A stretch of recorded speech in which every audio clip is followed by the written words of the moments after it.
Le gauchisme est une maladie mentale, vous savez. Le gauchisme est une maladie mentale. Je vais vous montrer une vidéo. Une vidéo avec des jeunes femmes belges qui sont à la fin de leurs études de journalisme. Eh bien, ces jeunes femmes ont une idée merveilleuse, mais vraiment merveilleuse.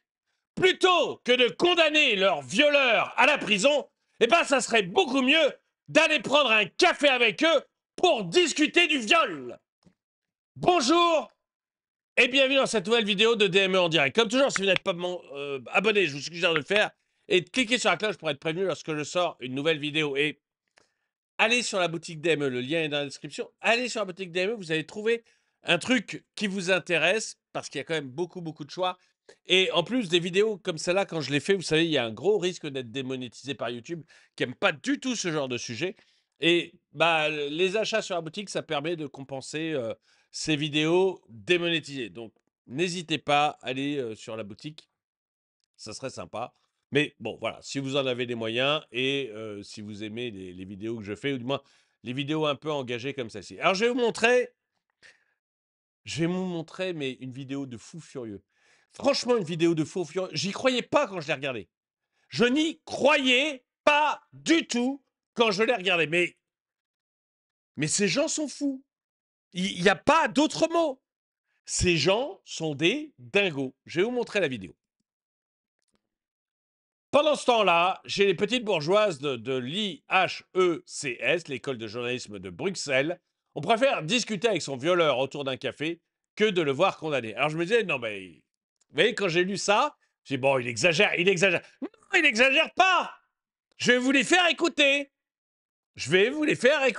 C'est vraiment, mais vraiment ce qu'elle propose. Te verrais-tu parler autour d'une table avec ton agresseur? Attends, je vais baisser un peu le son pour que ce soit agréable à écouter. Et on reprend. Te verrais-tu parler autour d'une table avec ton agresseur de ce qui s'est passé?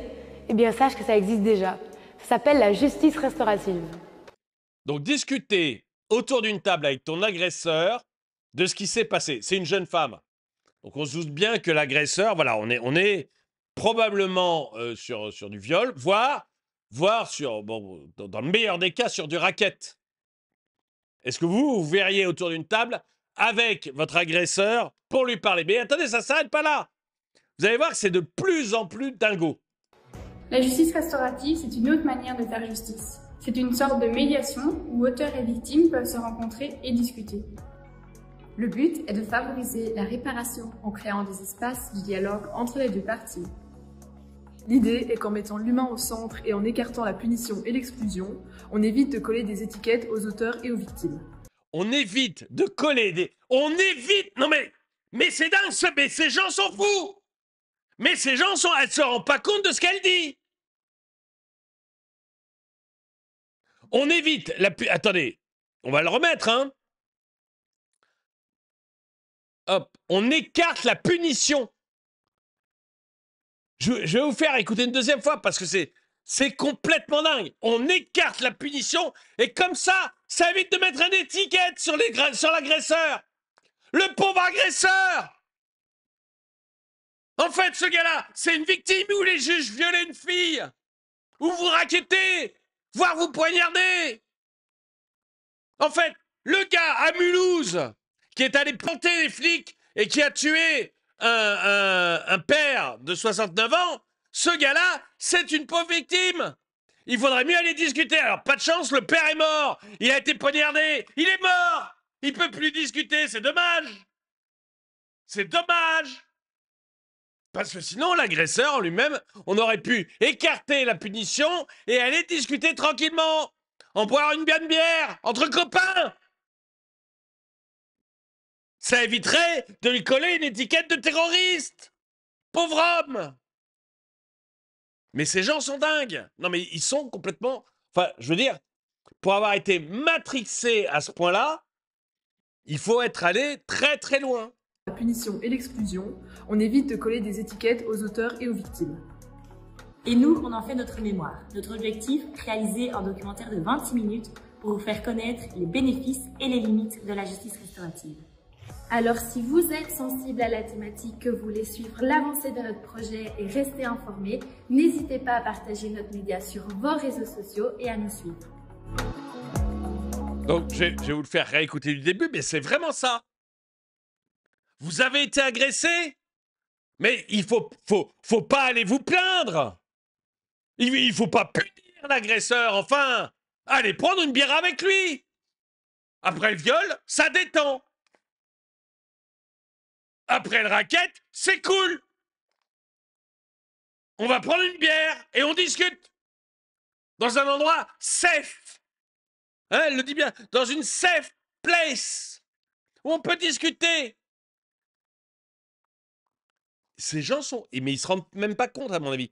Je pense qu'on est à un niveau de gauchisme où on se rend même plus compte du réel, quoi. On est vraiment dans un autre monde. Je vous fais réécouter le truc depuis le début. Moi, à chaque fois que je l'écoute, ça m'énerve un cran de plus. Te verrais-tu parler autour d'une table avec ton agresseur de ce qui s'est passé? Eh bien, Mais pas sache que du ça existe tout! déjà. Mon agresseur, je veux pas discuter avec lui autour d'une table. Je veux qu'on le foute en tôle.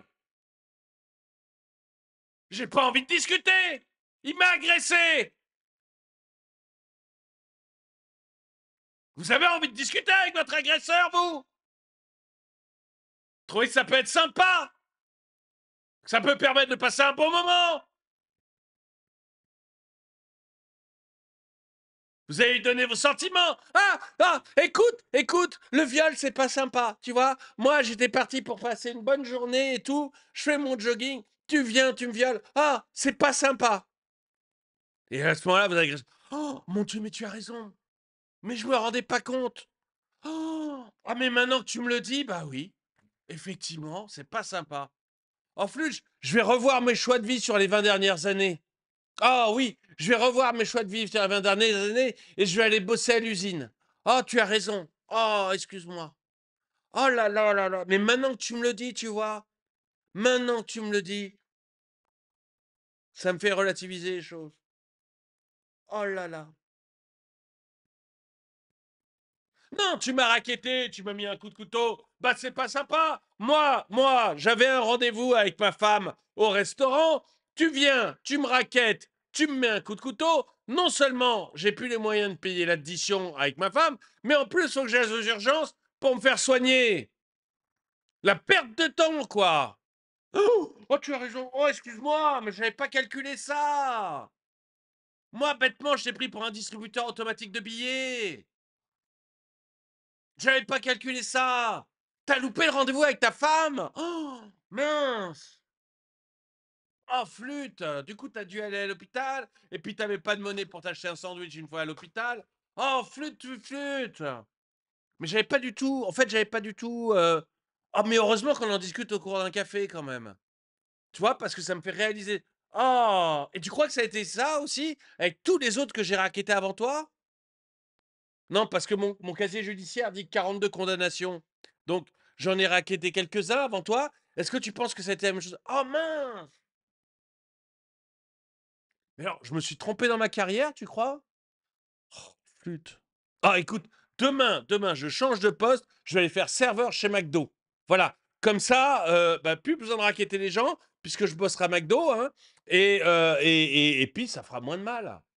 Quoique, avec le diabète et l'obésité, je sais pas. Mais bon, quand même, ça sera plus légal. Oh, mais heureusement qu'on en a parlé. Heureusement qu'on est allé à ce café ensemble. Mais j'étais à 2 doigts de continuer les conneries.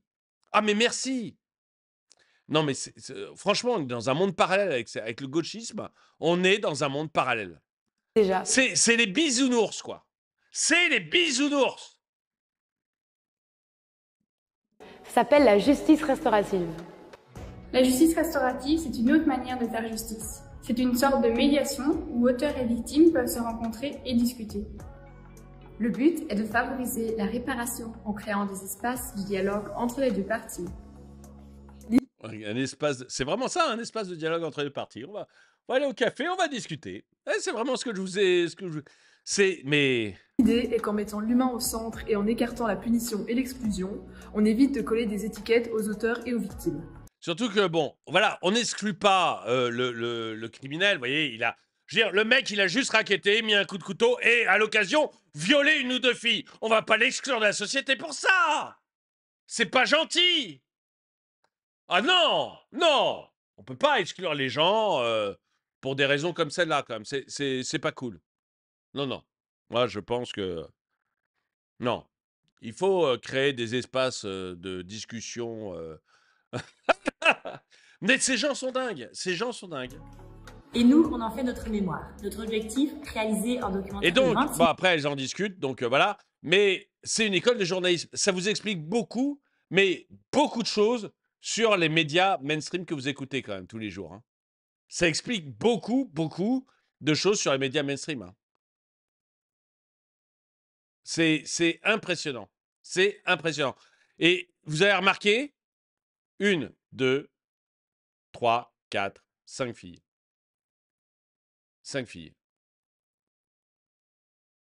Qui vont vous parler du droit, 6 filles, pardon, qui vont vous parler du droit et du social. Le socialisme ne progresse, enfin pas ne progresse que, mais progresse majoritairement avec les femmes, parce que c'est un truc de gentillesse, vous voyez, de tripes, de cœur. C'est un truc de cœur et de tripes. Et les trucs de cœur et de tripes, ça attire beaucoup, beaucoup les femmes. Parce que, voilà, parce qu'elles sont plus sensibles, elles sont plus... Voilà. Mais... J'ai- Oh, mes propos. Mon Dieu, mon Dieu. Mais je le pense réellement, mais je ne sais pas comment le dire pour pas avoir l'air d'un énorme misogyne. Mais parce que c'est pas négatif de vivre avec ses émotions, vous voyez, c'est pas négatif. C'est juste pas réel, quoi, c'est tout. C'est autre chose, c'est un autre monde. Bon, décidément, je ne sais pas comment me raccrocher aux branches. Je vais arrêter de parler de la féminité, c'est le mieux. Mon Dieu, faut pas que LFI ou Europe Écologie Les Verts tombent là-dessus. Mais ils sont déjà tombés là-dessus. C'est eux qui propagent ce genre de choses qui font qu'après, vous avez des jeunes femmes comme ça qui y croient. Bon, jusqu'à ce que l'une d'entre elles se fasse agresser. Hein. Quand l'une d'entre elles se sera fait violer, ça sera terminé, elle y croira pas. Hein. Elle y croira plus. Elle dira, non, non, c'est bon. Mais des jeunes femmes comme ça, mais il y en a des wagonnets, quoi. C'est ça qui est horrible. C'est ça qui est horrible. Alors, ce n'est pas comme si le viol de femmes non musulmanes était moralement un crime dans l'idéologie islamique. Alors,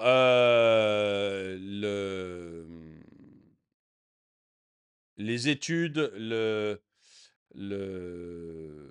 l'étude des musulmans, enfin des musulmans, vous voyez, de l'étude de la charia, entre guillemets, voilà, l'enseignement, voilà, l'enseignement musulman dit que c'est OK de violer une non-musulmane pour l'humilier.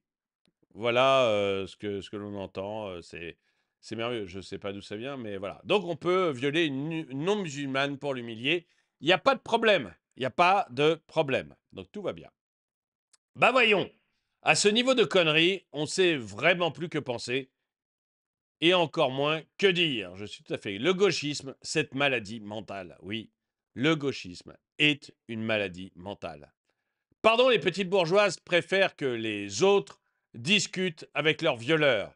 Mais si ça leur arrive à elles, elles rétablissent le budget directement. Mais oui, mais comme les juges. Le problème, c'est que, vous voyez, je vous ai montré ces 6 filles, mais l'écrasante majorité des magistrats sont maintenant des femmes. Et dans les écoles de la magistrature, c'est gigantesque. Hein. Et si vous êtes un homme un petit peu intelligent, enfin doué pour les études, et que vous voulez facilement rencontrer des femmes, faites l'école de la magistrature. Mais il y a 10 femmes pour un homme, vous allez être heureux. Mais bon, ceci, il faut être très très bon à l'école pour réussir à l'école de la magistrature. Mais peu importe, vous avez un paquet de femmes à l'école de la magistrature, et que vous voyez, quand vous voyez les décisions de justice actuelles, vous voyez que le nombre de cambrioleurs, de criminels, etc., qui sont remis en liberté. Mais quand vous apercevez que c'est la maison d'un juge qui a été volée, qui a été cambriolée, notamment à Versailles, c'est arrivé récemment, la maison ou l'appartement d'un juge à Versailles a été cambriolé, le gars a pris mais des années, immédiat, hein, immédiat en prison et pour des années. Vous avez une juge du tribunal de Nanterre, il me semble, qui a été agressée par un... Enfin, qui a été agressée par une personne. Prison 7 ans. Immédiat. Immédiat. Immédiat. Agression sexuelle d'une juge. Hop, prison pour 7 ans, le gars. Mais tout de suite. Vous voyez, il n'y a pas eu de sursis, il n'y a pas eu de rappel à la loi. Il n'y a pas eu, mais il n'a pas les codes. Il n'y a pas eu, c'est pas sa culture. Non, non. Toutes ces billevesées qu'on entend, c'est pour vous. C'est pour vous. C'est quand ça vous concerne. Vous, vos femmes, vos enfants. Mais quand ça concerne un juge, il n'y a plus de problème. Alors là, la main de la justice ne faiblira pas. C'est merveilleux. Bon, aucune d'entre elles n'a subi une agression, c'est certain. On est tout à fait d'accord. Les justices et les femmes blanches occidentales en 2025. Oui, mais tout à fait d'accord. Quelle différence finalement avec ces pays musulmans autorisant le mariage entre un violeur et sa victime afin d'éteindre l'action judiciaire? On évite de coller des étiquettes aux auteurs et aux victimes. Ça promet pour le futur du journalisme. Mais je suis tout à fait d'accord parce que mais je suis tout à fait d'accord. Je peux pas. Pour moi, c'est celle qui a dit ça, c'est la plus significative de toutes. Ça sent le dodo. Ici, c'est pire. Une espèce en voie d'extinction et qui milite pour que les autres meurent avec elle sans se rebeller. Mais c'est exact. Vous savez, le dodo, c'est cette espèce qui existait encore au XVIe ou XVIIe siècle, je ne sais plus, qui a été complètement extincte. Elle habitait sur une île, à part de tout, mais l'île était très connue de tous les navigateurs en voilier, vous savez, les grands transatlantiques en voilier, parce qu'il y avait une espèce, le dodo, que l'on voit là en photo, qui était une espèce d'oiseau, qui ne volait pas. Et le dodo avait cette particularité de n'être ni hostile, ni peureux.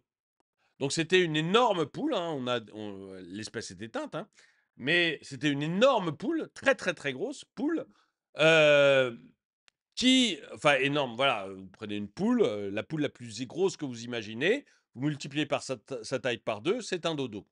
Et avec cette tête-là. Et le dodo, donc, n'était pas craintif, et il n'était pas agressif. Ce qui fait que c'était très facile pour les marins de passer sur l'île, de choper autant de dodos qu'ils le voulaient, et de les amener pour les bouffer sur le bateau, le temps d'avoir fini la transatlantique. Et c'était tellement facile qu'en fait, l'espèce s'est éteinte. Parce que tous les marins au 17e, je crois que c'est le 17e siècle, ou le 18e, peut-être 18e siècle. Bon, enfin, peu importe. Tous les marins avaient pris l'habitude de passer par cette île, de choper des dodos au passage, de les bouffer, et puis d'arriver de l'autre côté. Et donc, c'est comme ça que, oui, certainement le 18e siècle, parce que le 17e, Christophe Colomb a découvert l'Amérique à la fin du 17e. Donc, on va dire que c'est le 18e siècle, probablement. Mais voilà, c'est comme ça que le dodo a disparu. Et c'est vrai qu'il y a chez ces jeunes filles, à mon avis, un côté dodo qui me semble assez net. C'est-à-dire que on va disparaître, on va se faire massacrer, mais il faut aller discuter avec nos agresseurs. Ils sont certainement extrêmement gentils, extrêmement sociables, extrêmement... C'est en fait des gens qui n'ont pas eu de chance dans la vie. Allons discuter avec eux, ça va bien se passer, ils vont se rendre compte de leurs actes et ils vont abandonner leurs mauvaises habitudes. Elle, c'est la pire. Bon, petit problème technique, mais elle, pour moi, c'est la pire dans tout le discours. Alors, je pense c'est un discours collégial, donc je pense que c'est pas que elle qui l'a écrit, mais pour moi, c'est la pire. Voilà, je vais vous la remettre parce qu'elle est merveilleuse, celle-là. C'est vraiment l'aboutissement d'une vie de dodo. L'idée est qu'en mettant l'humain au centre et en écartant la punition et l'exclusion, on évite de coller des étiquettes aux auteurs et aux victimes. Là, pour moi, c'est le maximum, mais le maximum. On sent que pour elle, la vie risque d'être compliquée, quoi. Bon, dites-moi ce que vous en pensez dans les commentaires. Est-ce que vous croyez, comme ces jeunes femmes, que, bah non, il faut créer des espaces de discussion et une justice dans laquelle on ne punit pas l'agresseur, on discute avec lui pour éviter de coller des étiquettes à l'agresseur et à la victime, et pour que l'agresseur se rende compte en fait du mal qu'il fait à sa victime, sans avoir à en passer par une punition qui est vraiment un truc d'un autre âge. Dites-moi ce que vous en pensez dans les commentaires. En tout cas, merci d'avoir regardé cette vidéo. N'oubliez pas de passer par la boutique DME, le lien est dans la description. Mettez un pouce vers le haut, commentez, partagez, parce que je trouve que ce genre de truc est merveilleux, ça nous éclaire énormément sur notre justice et surtout sur notre presse. Là, c'est les Belges, mais je pense qu'on a les mêmes en France. Donc, ça nous éclaire vraiment sur l'information que nous donnent les médias. Donc, partagez. Et moi, je vous dis à très bientôt.